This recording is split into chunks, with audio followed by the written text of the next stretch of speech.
લાગી ગયા પાગલ ફેરો ને સુધાર્યો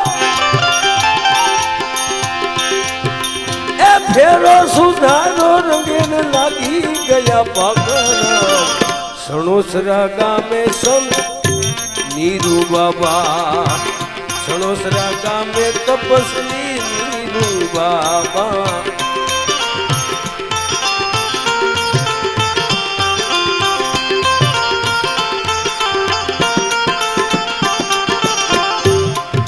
એવા સંત ફકીર ને બોલિયન આવે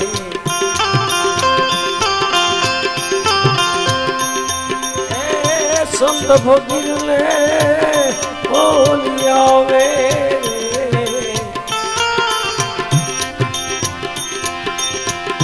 તરવાના એ તરવાના જેને બતાવા છે ત્રવારામ સણોસરા ગામે સંત નીરુ બાબા હીરો સુધારો રંગેને લાગી ગયા પાટાના હીરો રે સુધારો રંગેને લાગી ગયા પાટાના સણોસરા ગામે તપસ્વી નીરુ બાબા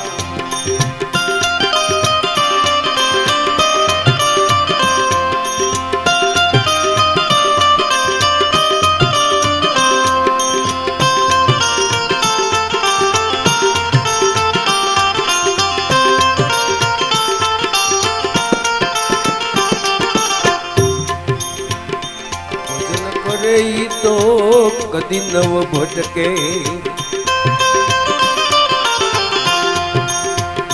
ભજન કરે ઈ તો ક્યાંય ન ભટકે ગુરુ ગમથી હે ગુરુ ગમથી રે એને ગોતી લીધા જાપાના ગુરુ ગમથી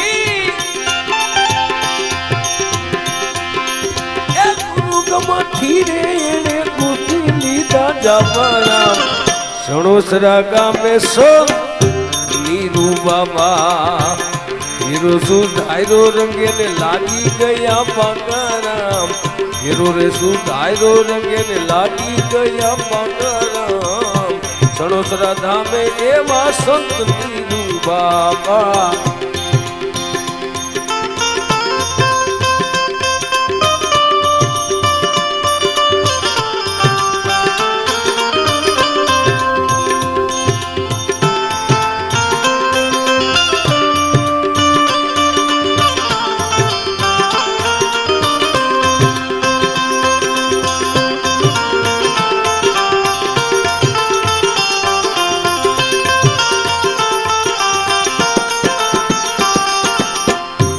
મોજ ફકીરની ભાગી બનાઈ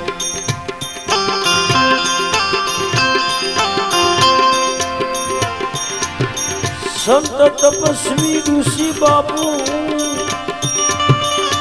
નીરુ બાપુએ એની ભાગી બનાઈ મોજ ફકીરની એને ભાગી બનાઈ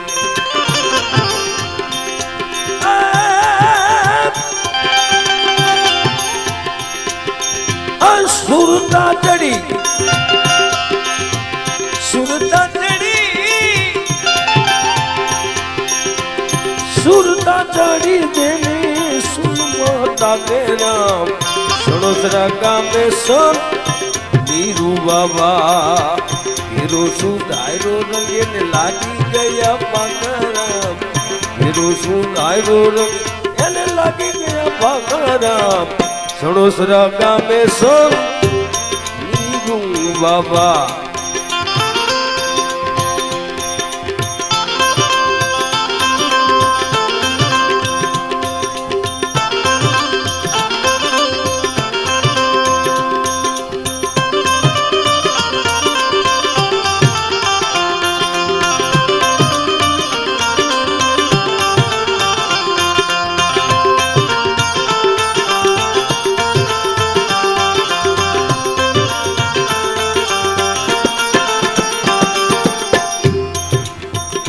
સદગુરુ ચરણોમાં ગાવે દાસ નંદ રામ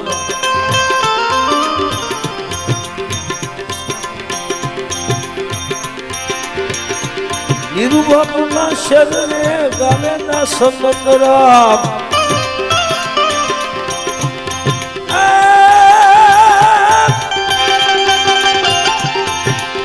જીજી જીજી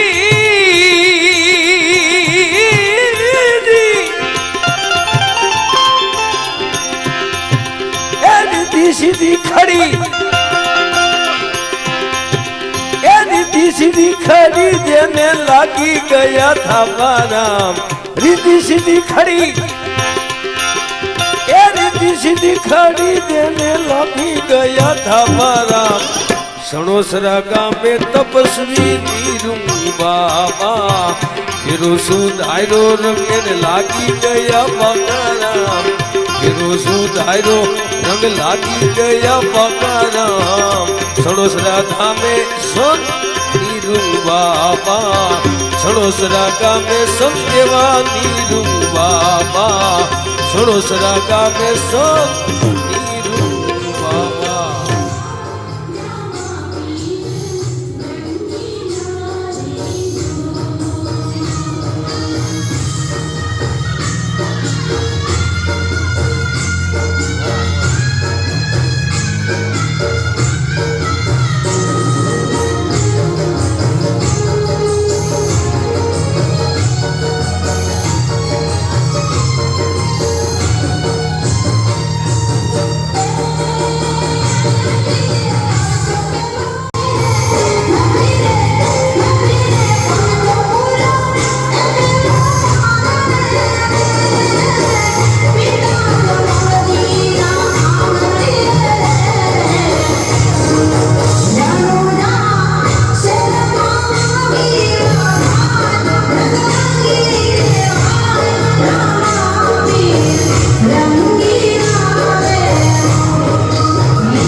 ગંગા સતીની ચાર કડીઓ હું તમે એના અર્થ કરતા હતા. જ્ઞાની પુરુષ પોતપોતાની રીતે ઘણા અર્થ કરતા હોય છે, પણ ઘણી ફેરી અર્થ આપણે ઘણા કરતા હોય છે, પણ એનો અમુક શબ્દ પાલન કેટલું આપણે કર્યું છે એ મહત્વનું. હું ને તમે એક સવાલ છે. પિંડરે બ્રહ્માંડમાંથી આ છેલ્લી કરી આ ભજનની. પિંડરે બ્રહ્માંડમાંથી પરખે ગુરુજી, એવો તમને સદગુરુનો દેશ બતાવો. ગંગા સતી એમ બોલ્યા ને નહીં માયાનો જરીએ વેશ. ગંગા સતી એવું કીધું, પિંડરે બ્રહ્માંડમાંથી પરખે ગુરુજી. પિંડ કોને કહેવું? પહેલું પિંડ તો માણસને પિંડ કહેવામાં આવે. આપણે કોઈ પણ વ્યક્તિના ઘરે સારા દિવસો દેખાય બહેનને, એટલે આપણે એમ કહેવી કે ગમે દીકરી કે દીકરાનો જન્મ થાય, ઈશ્વરની દયાથી જ્ઞાની પુરુષ એમ કહે કે એને પિંડ ક્યાંક બંધાણ.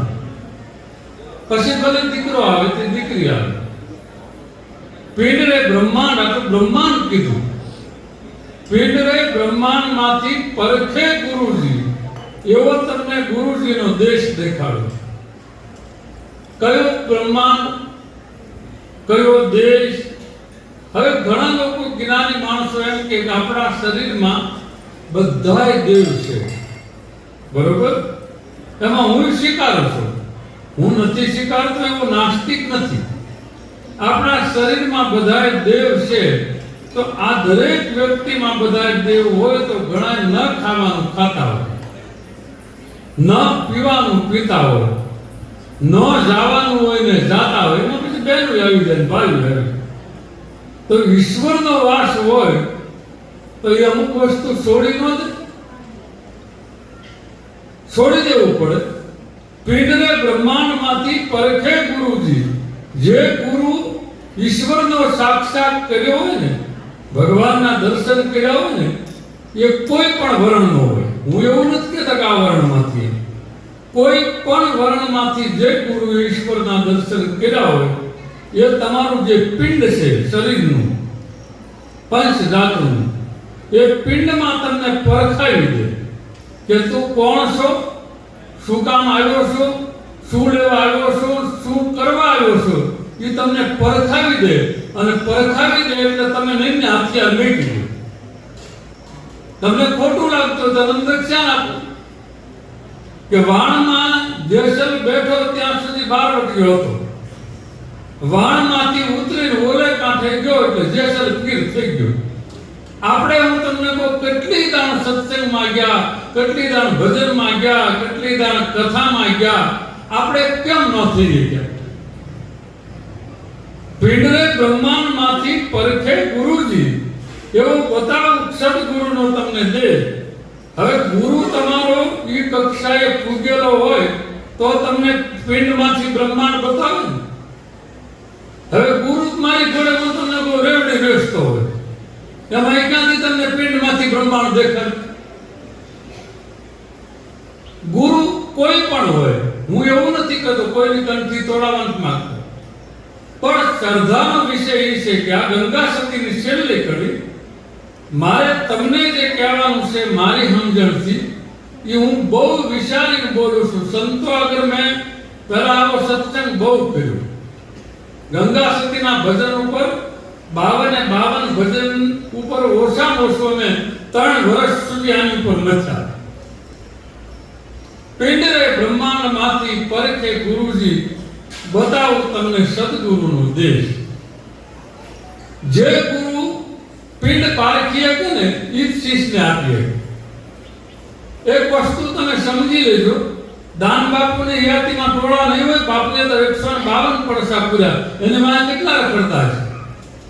તો એમાંથી આપા ગીતા, વિશારણ બાપુ, મૂળીમાં, ભોળીરાય, માયો તલાવ્યો.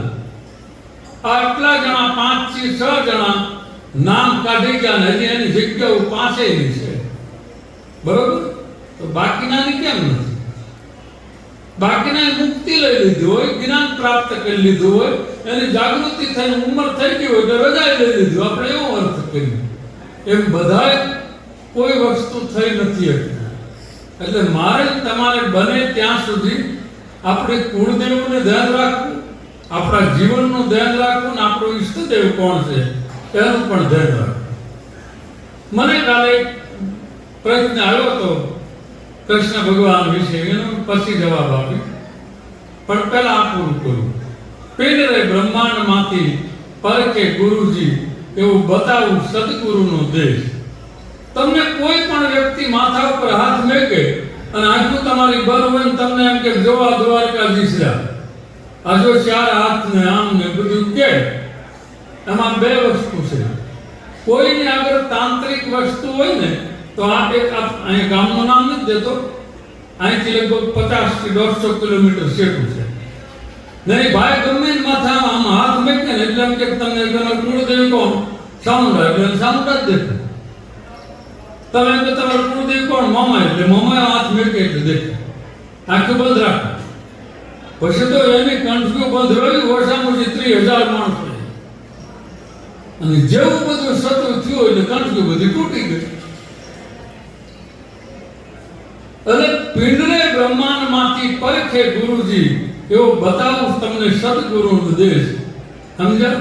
ગંગા સતી એમ બોલ્યા, ને નહીં કોઈ આવરણ, તે કોઈ માયા, તે કોઈ મમતા, કોઈ વસ્તુ નથી. એમ હું તમે જ્યારે ગુરુનો દેશ ભાળી જાય ને પછી ઘરના દેશમાં ન બોલે, એ સાધુ થઈને ગમે ને હોયો જાય, એને દેશ જોયો કહેવાય. આપણે કોઈ જાશું? આપણામાં બ્રહ્માંડ છે, હાલો 14 બ્રહ્માંડ છે, આપણે માની લીધું તો 14 બ્રહ્માંડ હોય તો હું તમને આપણે હગા કાકા બધાના ભાઈ બાંધવી શું કામ? આપણે જાણી ગયા હોય તો આપણે બાંધણ બંધ કરી દેવી પડે. આપણે જાણી ગયા હોય તો આપણા ઘરમાં ખોટા હાસા બધા બહાટી બોલતી બંધ થઈ જવું જોઈએ. આપણે કઈ વસ્તુ જાણી? પોપટનું જ્ઞાન જાણી, એમાં હું તમારી હારે છે. કોઈ સારું પ્રવચન માનો કરતું હોય, સારો રાગ હોય, તમને આમાં હાડો હાડ ઉતારી દે એટલે તમે એમ જ માનો કે ના ના આની આગળ કાંઈ છે. જેની આગળ હોય ને કોઈ બોલતા જ નથી. તમે જોજો ખીચડી હોય ને એને પાણી નાખીને તમે મેકો ને કુકર ઉપર, તે માટલામાં પહેલા મેકતા, તે પહેલા પછી જ્યારે પાકી જાય ને એટલે બગ થતી બંધ થઈ જાય, સીધી તીર થઈ જાય, પછી અવાજ ન કરે. એમ ખીચડી પાકી જાય ને બોલે નહીં, એમ મારીને તમારી ખીચડી હજી સડી જ નથી, એમાં હજી બોલ કરી. હું એમાં છું ને, મારે કંઈક સાધુ તરીકે ભેટ લીધો એટલે મને પૂછે, મારે તમને કેવું પડે. બાકી કાંઈ હું આગળ વધી ગયો, તમે લોકો પાછળ વહી ગયા. એક ભાઈનો સવાલ હતો, યાદ પાછું ભૂલાઈ જાય. એ કે વલ્કુ બાપુના શ્રી સમય સેવીને તમે છો તો તમે એટલી બધી કક્ષાએ પૂગી ગયા, અમે હજી કેમ કઈ આગળ નથી આવતા? એનું શું કારણ? એનો જવાબ મેં આપ્યો. મેં કીધું વલ્કુ બાપુએ તને ત્યાગ કરાયો કોઈ વસ્તુનો? કે નહીં. તને ઘર છોડાયું? કે નહીં. તને મમતા છોડાવી? કે નહીં. તારામાં વૈરાગ આવ્યો? કે નહીં. તારામાં ત્યાગ આવ્યો? કે નહીં. તારામાં બ્રહ્મચર્ય આવ્યો? કે નહીં. તો તે છોડ્યું શું? કે કાંઈ નહીં. ત્યારે મને કે તમે, મેં કીધું મેં આ જેટલું બોલ્યું બધું છોડીને બાવો બન્યું. કોઈ પણ વ્યક્તિના શરીરમાં ઈશ્વરી તત્વ છે, ઈશ્વરી શક્તિ છે. આપણે હમણાંનો જ દાખલો, આજે જ વીરમાં વ્યાઈ ગયા, એની 65ના પારણા થઈ ગયા. એ વીરમાં જીવ જાતક ત્યારે બધા હાજર હતા. કોઈ જીવ જાતક ત્યારે ભાડ્યો? મારી આગળ વિડીયો છે, એટલે બતાવું. વીરમાં પૈસા ગણતા હતા, એ તમને બતાવો. વીરમાનો દેહ છૂટ્યો ત્યારે કોઈ જીવ ભાડ્યો? પિંડરે બ્રહ્માંડમાંથી પરખે ગુરુજી, જે સદગુરુ ત્રણેય લોકની અંદર પૂજાતો હોય, એ તમને ખાતરી આપું, જે ગુરુની સમાધિ અહીંયા પૂજાતી હોય એની સમાધિ સ્વર્ગમાં પૂજાતી હોય. અને એની સમાધિ હૃદયના ઘરના બારણા સુધી પૂજાતી હોય. પછી ભલે એના શીશ હોય એટલા જ પૂજતા હોય, એનો તમને દેશ બતાવો એટલે ઈ એના ગુરુના બ્રહ્માંડની અંદર ઈ ભળી જાય. પણ જેને આખી જિંદગી હું તમને કહું ગુરુની હારે રાતથી રહેતા હોય, બેહતા હોય અને જાણ્યું કાંઈ ન હોય અને છતાં આપણે હાથું ખોટું કરતા હોય તો મારે ભોગવવાનું તમારે. મને તમે એક બતાવો, મારા કમસે કમ શીશ લગભગ 17,000 ઉપરનો આંકડો જ મારો છે. એમાંથી કોઈ એમ કે બાપુએ મને માથે હાથ મેક્યો અને મને કઈ દેખાઈ ગયું એવો કોઈ શીશ નથી. મેં મારા હાથથી અમારામાં વિજય તિલક થાય અંગૂઠાથી. એ વિજય તિલક જ્યારે અધિકારી શીશ થાય ને ત્યારે એને કરવામાં આવે ત્યારે મેં હજી તિલક મહારાજજીને હાથું તેને અંગૂઠો 52 ને 61 વર્ષથી એમના રાખ્યો. એ જેથી તેથી અંગૂઠો એને છોડી દેવાનો છે. અને પછી એનો અર્થ એ કે મહારાજજી મારા નજીકના તમે નહીં, મહારાજજીએ ત્યાગ્યું છે એટલે ઈશ્વરની અમુક વસ્તુની અનુભૂતિ હોવી જોઈએ. અને તમે ત્યાગ્યું નથી, તમને લક્ષ્મીની યાત્રાની અને ભક્તિનો અનુભવ મારે કરાવવો છે. કે આ માયા કહેવાય, આ પરમાયા કહેવાય, આ મુક્તિ કહેવાય, આ મુક્તિ નથી. એ મારી ફરજ છે. પણ તમને ઘર ન છોડાવે, ત્યાગ ન કરાવી શકે એવી પરિસ્થિતિમાં ગંગા સતી એમ બોલ્યા, નહીં વાદ અને વિવાદ. કોઈ જાતનો વાદ વિવાદ ને હોય જ નહીં. આ વિવાદ અહીંયા છે ને આપણે વિવાદનો અર્થ બે થાય. એક તો દરબાર પટેલ કોળી રજપૂત હરિજન ગમે એ કહેતા હોય એ વિવાદ. એક વિવાદ એને કહેવાય કે કોઈ પણ ધર્મ હોય ને એનો વિવાદ ન હોવો જોઈએ. તમે રામને પૂજો તોય ભલે, કૃષ્ણને પૂજો તોય ભલે, વિષ્ણુને પૂજો તોય ભલે, ગમે તેના, પણ એટલું પાકું રાખવું. આપણે રામબાપુ મર શું રાખ્યું છે મને સત્ય કહેજો અહીંયા જેટલા આવે છે. પ્રથમ રાધાને કૃષ્ણ મેક્યા અને રામાપીર તો આપણે હમણાં 3-4 વર્ષથી આવ્યા. તો દાનબાપુની મોર શું મેક્યું આપણે? રાધાને કૃષ્ણ તો ડાયરેક્ટ દાનબાપુ આપણે ન રાખીએ. દાનબાપુ ના પાડે, તલાડાની સમાધિ ઉપર ડાયરેક્ટ દાનબાપુ નથી, ન તો દાનબાપુની મૂર્તિ નથી અને ફોટો નથી, કેવળ હેઠે શરણ પગલા છે ને માથે કૃષ્ણની મૂર્તિ. કારણ કે જેને ભગવાન ભાળી જાય ને એ એમ કે ભગવાનની પૂજા કરો, અમે તેના શરણના દાસ છીએ. એ કોઈ દી પૂજાવાનો પ્રયત્ન ન કરે. તમે જે દાસ થઈને ઈશ્વરના બેહે ને એની આગળ બેહો તો તમારું પ્રાપ્ત થાય. સ્વયં ઈશ્વર ન થાય, હું કોઈ દી ન થાય. એટલે આપ બધા એ જે ગંગા સતીએ કીધું ને વાદ ને વિવાદ કોઈ પણ વસ્તુ નથી, એ બધો વિવાદ અહીંયા છે. એટલે મારું કહેવાનું કે આજથી હું તમે જો એ ભજન સાંભળે સમજી ગયા હોય તો આપણે એમ કહેવાય કે શંકરના મંદિરે જાઓ, શિવરાજ છે હવે હું આવું. રામજી મંદિરે જાઓ, જન્માષ્ટમી ઉજવાય છે હું આવું. રામાપીરના મંદિરે જાઓ, રામદેવપીરનો જન્મ છે હું આવું. બધાયના જ્યારે ભાવના આવી થઈ જાય ત્યારે સમજવું કે એને આગળ વાદ વિવાદ નથી. બાકી પોતે કોઈ પણ વ્યક્તિ એમ કહેતી હોય ઘણી સંપ્રદાય એમ જ કહે ને કે અમને પૂજો, નામ નથી દેતો સંપ્રદાય, આપણા ગામનો નથી કહેતો, આથી મોટો હાઈ લેવલ સંપ્રદાય. એટલે આપ બધા ધરી દીધે અમારે ભેગી જાય બેન ભેગી જાય. એટલે આપ બધા જયારે અહીં બેઠા છો ત્યારે જે કાંઈ પ્રશ્ન મને પૂછશો એનો હું તમને જવાબ આપી. દાન મહારાજની સાક્ષીએ ખોટો જવાબ જો મારો હોય તો તમે આખા ભારતની ગુજરાતમાંથી રખડી મને તમારે કાન પકડીને કહેવું કે બાબા ખોટું છે, અને નગર હું તમને કાન પકડીને કહી દઈ આ 7 વખત ખોટું છે. એટલે આપ બધા જે મને માનો છો, આવો છો, આપની શ્રદ્ધા અખંડ રહે, આપની ભક્તિ અખંડ રહે, એટલું કહી જય શ્રી રામ, જય ધર્મ. હવે